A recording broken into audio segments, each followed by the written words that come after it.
Bonsoir, nous sommes dans les grands salons de la préfecture ce soir pour le premier tour des élections régionales avec Nora Berra, qui est ancien ministre. Nora Berra, merci de répondre à nos questions ce soir. D'abord, ma première question, bon, Laurent Wauquiez est devant, est en tête pour ces régionales. Quelle est votre réaction ? Écoutez, une grande satisfaction devant ce score, ce très bon score que nous avons effectué, 32%. On a un peu fait mentir les sondages puisqu'ils nous voyaient un peu plus bas. On voyait aussi Jean-Jacques Ayrault plus haut, il est plus bas. On voyait le Front National plus haut, il est plus bas. Donc c'est une grande satisfaction. Ça veut dire que les citoyens en Rhône-Alpes-Auvergne attendent du changement. C'est un désaveu de la présidence sortante de Jean-Jacques Ayrault. C'est un désaveu pour son bilan, pour ce qu'il propose.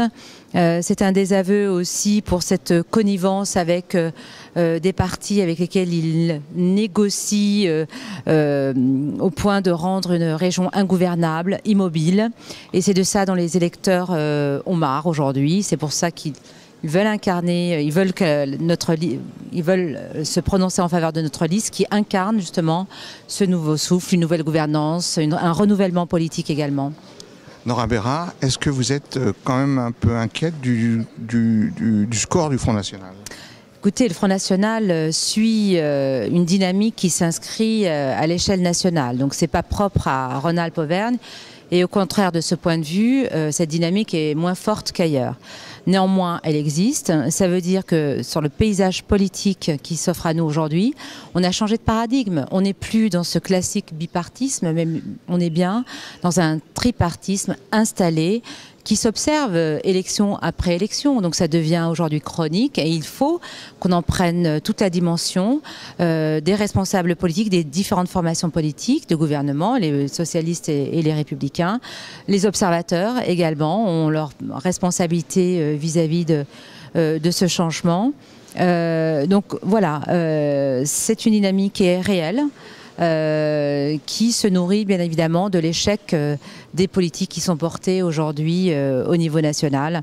Une certaine peur, un repli sur soi et l'absence peut-être de souffle incarné. Donc c'est pourquoi ici en Rhône-Alpes, le projet incarné par Laurent Wauquiez représentait justement cette attente-là, c'est-à-dire une région mieux gérée, avec une rigueur dans la gestion budgétaire, des finances publiques rigoureuses, un projet où le développement économique a toute sa place parce que nous croyons fondamentalement dans l'accompagnement des entreprises elles-mêmes créatrices de richesses et donc créatrice d'emplois.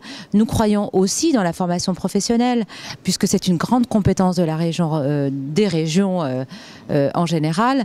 La formation professionnelle, l'alternance, l'apprentissage que nous avons mis, mais vraiment en priorité pour notre région. Globalement, on est pour du social, mais pas l'assistanat. Du social qui est synonyme d'inclusion sociale des individus, c'est-à-dire un emploi, une formation, un emploi et une qualité de vie que tout un chacun est en droit d'attendre. Nora Berra, qu'est-ce qui va se passer maintenant pour ce deuxième tour ? Bien, pour ce deuxième tour, nous allons continuer la mobilisation, mobiliser pour ce nouveau souffle que nous voulons incarner, pour un projet pragmatique, ancré, tourné vers les citoyens, un projet qui est respectueux de la diversité des territoires, puisque nous avons des territoires ruraux, urbains, montagneux, respectueux aussi de la diversité des habitants, avec des sensibilités différentes. Nous incarnons la droite et le centre. Et je veux dire à nos électeurs que nous ne serons pas dès ce soir dans la négociation derrière boutique pour essayer de changer la couleur de notre projet ou de changer la liste des différents candidats. Donc nous restons fidèles à nos électeurs, nous ne les tromperons pas, nous aurons les mêmes listes, le même projet que nous allons continuer à porter pour justement ce nouveau souffle tant attendu. Nora Berra, merci d'avoir répondu à toutes nos questions. Merci à vous. Et à bientôt. Merci beaucoup.